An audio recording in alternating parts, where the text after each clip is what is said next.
নমস্কার প্রিয় শ্রোতা বন্ধু, বাংলা কাহিনী কথায় আমি প্রীতি আপনাদের সকলকেই জানাই সুস্বাগতম। আজকেও আপনারা শুনছেন লেখক নচিকেতার লেখা অলৌকিক গল্প জন্মদিনের রাত। এটি চতুর্থ এবং অন্তিম পর্ব। সুমন ভাল্লা বলল, এইটা একটা কাজের কথা বলেছ। তোমার এই পয়লা নম্বর দুঃখর ছেলেকে সামলানো সত্যিই মুশকিল। এই যে তোমায় বেঁধে রেখেছি, তোমার ছেলে হলে কি আর বেঁধে রাখতে পারতাম হ্যান্ডকাফ দিয়ে?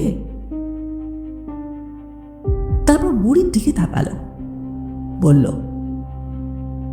এটা নিশ্চয়ই তুমি জানো তোমার ছেলে অপারেশন করে হাতের বুড়ো আঙুল দুটো ডিসলোকেট করে রেখেছিল, যাতে প্রয়োজন মতো বুড়ো আঙুলটা টানলেই হাতের মুঠোটা সরু আর ছোট হয়ে যায়। ওকে কে যেন বলেছিল সেকালের ম্যাজিশিয়ান হুডিনি নাকি এইভাবেই হ্যান্ডকাফ খুলে বেরিয়ে আসতে পারত। আমাদেরও বলেছিল এই অপারেশনটা করাতে, কিন্তু ব্যাপারটা খুবই পেইনফুল, তাই গা করিনি। বুড়ি নিরুত্তাপ। সুমন ভাল্লা বুড়োর দিকে তাকিয়ে বলল, হ্যাঁ, যা বলছিলাম, এক্ষেত্রে তোমার ছেলেকে সামলানোর ব্যাপারে আমাদের একটা সুবিধে হলো এই যে সে জানে না যে আমরা তার খোঁজ পেয়ে গিয়েছি। ও এখানে আচমকা এসে আমাদের দেখে নিজেকে সামলাতে না সামলাতেই আমরা ওকে পেড়ে ফেলব, আর ওর প্রাণভোমরা ওর মা আমাদের কবজায়।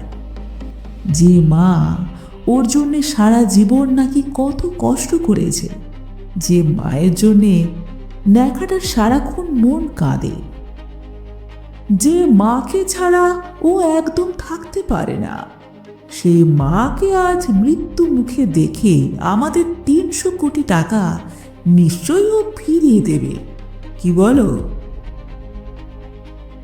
বুড়ো বুড়ি দুজনে দুজনার দিকে তাকায়, চুপ করে থাকে। সুমন ভাল্লা মাথা নিচু করে অ্যালবামের পর অ্যালবামের পাতা উল্টে যাচ্ছে। ঘড়ির কাঁটা টিক টিক করে নড়ে চলেছে। সময় রাত 11টা। সুমন ভাল্লার দুই সঙ্গী অস্থিরভাবে পায়চারি করে চলেছে। ঘরে দম বন্ধ করা অবস্থা। লোহার সোফার সঙ্গে এক হাতে হ্যান্ডক্যাপ বাঁধা অবস্থায় বুড়ো জোনাথন গোমস জুল জুল করে দেখে চলেছে। চেয়ারের সঙ্গে বাঁধা অবস্থায় বুড়ি মেরি গোমস ঘড়ির দিকে তাকিয়ে। সময় যেন আর কাটছে না। এমন সময় তীব্র একটা আলো ঘরের মধ্যে ঝলসে উঠল। নিচের বাগ থেকে একটা গাড়ি ওপরে উঠছে।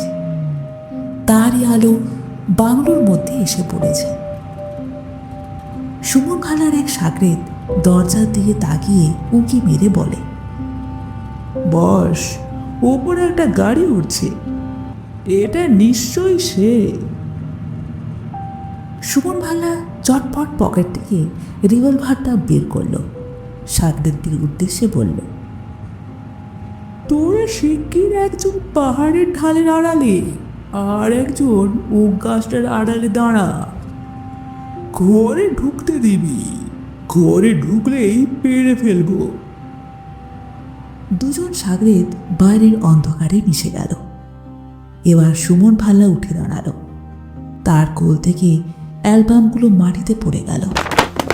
অ্যালবাম থেকে একটা আলগা ছবি হঠাৎ ছিটকে পড়ে। সেটা তুলে নিয়ে সুমন ভাল্লা কিছুক্ষণ কি যেন দেখে, তারপর হুড়মুড় করে ল্যাম্প স্ট্যান্ডটার দিকে এগিয়ে যায়। সেখানে আলোয় খুঁটিয়ে ছবিটা দেখতে দেখতে তার মুখটা হাঁ হয়ে যায়। দু চোখে অবিশ্বাস এবং বিস্ময় ঝরে পড়ছে। এক সময় সে মুখ তোলে, কিন্তু ততক্ষণে বড় দেরি হয়ে গেছে। জোব্বায় ঢাকা বৃদ্ধ জোনাথন গোমস, তার ঠিক 1.5 হাতের মধ্যে দাঁড়িয়ে আছে। অবিকৃত অবস্থায় হ্যান্ডক্যাপটা লোহার চেয়ারের হাতলে ঝুলছে। সুমন ভাল্লা চমকে ওঠার সময় পেল না। একটা হাত সজোরে তার কণ্ঠনালীর ওপরে আঘাত করল। সুমন বুঝতে পারল তার কণ্ঠনালী ভেঙে গেল। সে গলা দিয়ে আওয়াজ বের করতে পারছে না। পরক্ষণেই সুমন টের পেল ওর কিডনির ওপর সজোরে 2টো পাঁচ। জোপটা পড়া মানুষটা চোরকির মতো ঘুরে গিয়ে ওর পেছনে এসে পড়েছে। সুমন বুঝল সে আর দাঁড়িয়ে থাকতে পারছে না। সে ধীরে ধীরে হাঁটু মুড়ে বসে পড়ছে।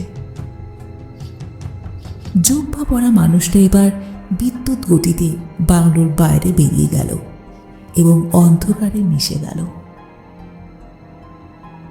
সুমন ভাল্লার গলা দিয়ে গল গল করে রক্ত বেরোচ্ছে। গলা দিয়ে ঘর ঘর শব্দ ছাড়া কিছুই বেরোচ্ছে না।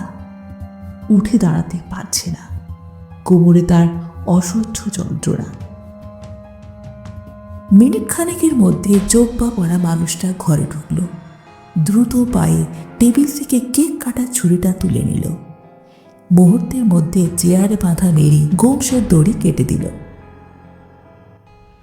বুড়ি বিড়বিড় করে বলল,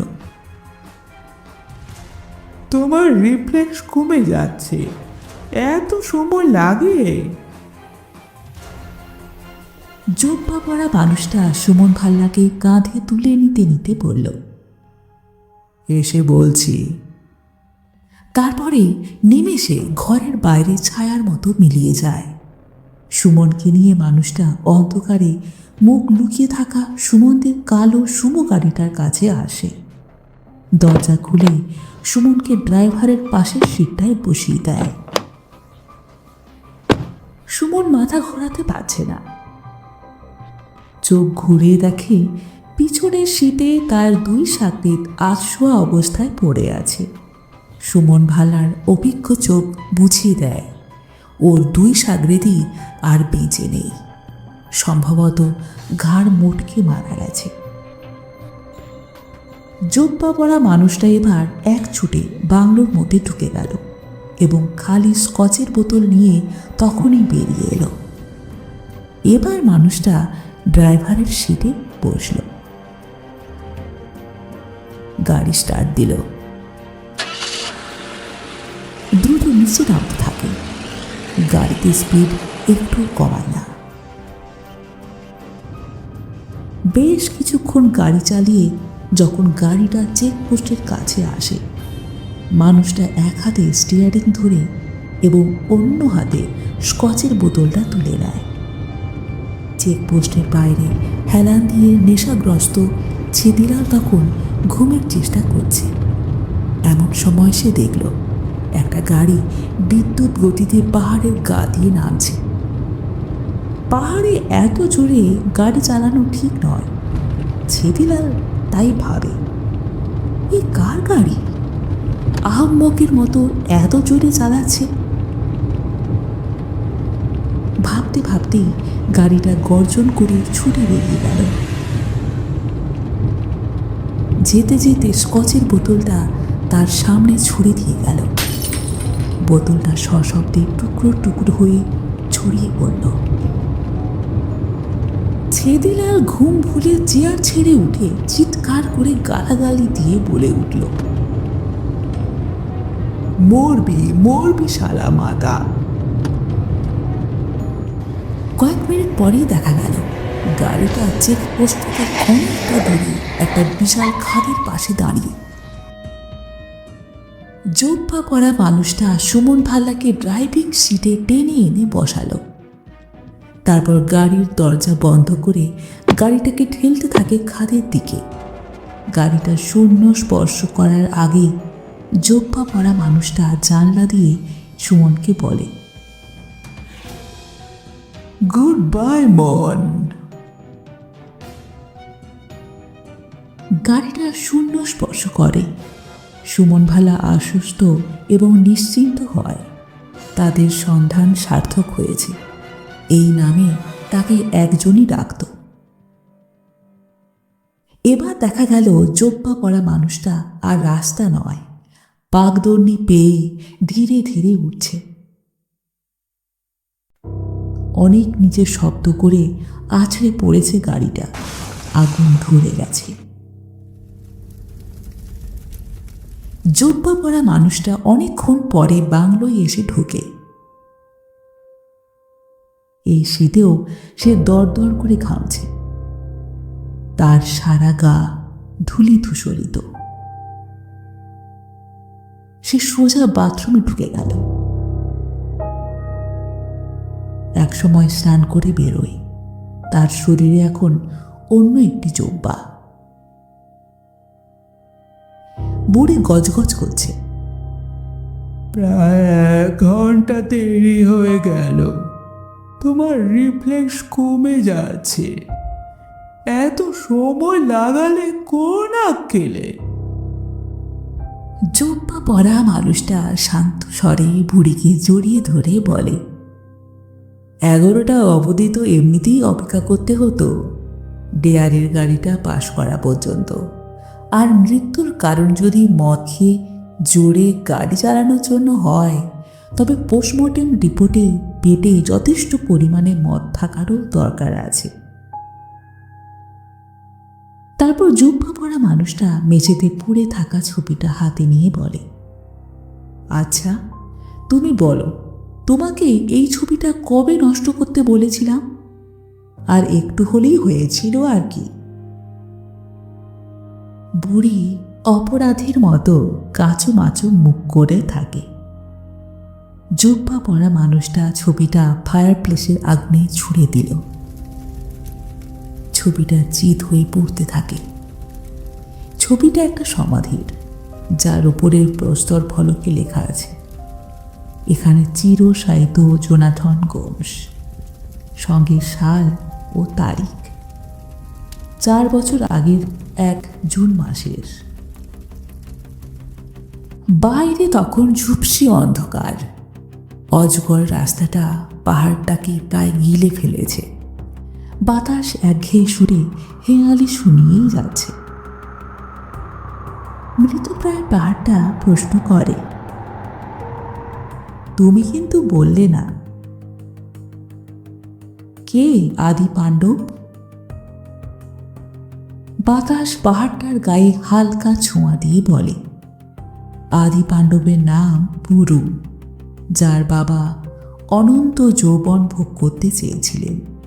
তখন পুরু বাবার বার্ধক্য গ্রহণ করে নিজের যৌবন বাবাকে দিয়েছিলেন। পুরুর বাবার নাম যজাতি। বাংলোর ভিতরে জোব্বা পরা মানুষটা তখন কেক কাটছে। ঘড়িতে তখন রাত 12টা বেজে 40 মিনিট। ফোকলা তাতে বুড়ি হেসে বলছে, বিলেটেড হ্যাপি বার্থডে ফ্রান্সিস।